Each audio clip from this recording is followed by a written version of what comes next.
السلام علیکم ورحمۃ اللہ وبرکاتہ۔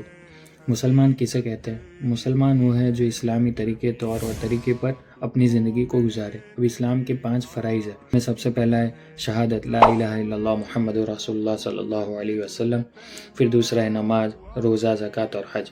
اس میں سے پہلا ہمیں بغیر مانگے اللہ کی طرف سے مل گیا کہ ہم نے نہ کسی نے دعا کی تھی، نہ کسی نے مانگا تھا، پھر بھی اللہ تبارک و تعالیٰ کا یہ احسان ہے کہ اللہ تبارک و تعالیٰ نے ہمیں بن مانگے یہ دولت اور یہ نعمت سے ہمیں نوازا کہ ہمیں مسلمان یعنی اسلام والے گھر میں پیدا کیا، جو اللہ کی طرف سے احسان ہے۔ نماز ایک ایسی عبادت ہے جو ہمارے لیے کسی بھی حالت میں معاف نہیں ہے۔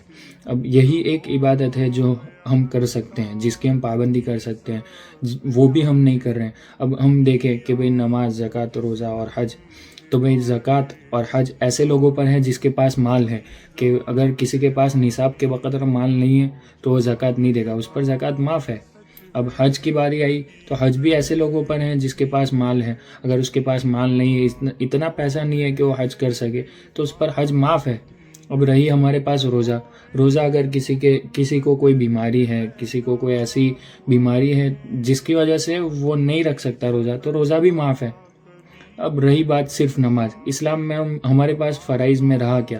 صرف نماز، اور یہی ایک چیز ہے جو اللہ تبارک و تعالیٰ نے ہم سے مانگی ہے کہ ہر حال میں کہ بھئی اگر کسی بھی حالت میں، جیسے نماز کو کھڑے پڑھنا ہے، اگر ہم کھڑے نہیں پڑھ سکتے تو بیٹھے پڑھو، بیٹھے نہیں پڑھ سکتے تو لیٹے پڑھو، لیٹے بھی نہیں پڑھ سکتے تو اشارے سے پڑھو، اشارے سے بھی نہیں پڑھ سکتے تو اس کو پھر جب بھی ہمیں ٹھیک ہو جائے تو اس کو قضا کرنا ہے۔ تو ہمارے لیے اتنی پابندی لگائی، یہ ساری پابندی صرف ہمارے فائدے کے لیے ہے کہ بھئی اگر ہم نماز پڑھیں گے تو فائدہ ہمارا ہوگا۔ ایسا نہیں ہے کہ اگر ہم نماز پڑھیں گے تو اللہ کے خزانے میں زیادتی ہوگی۔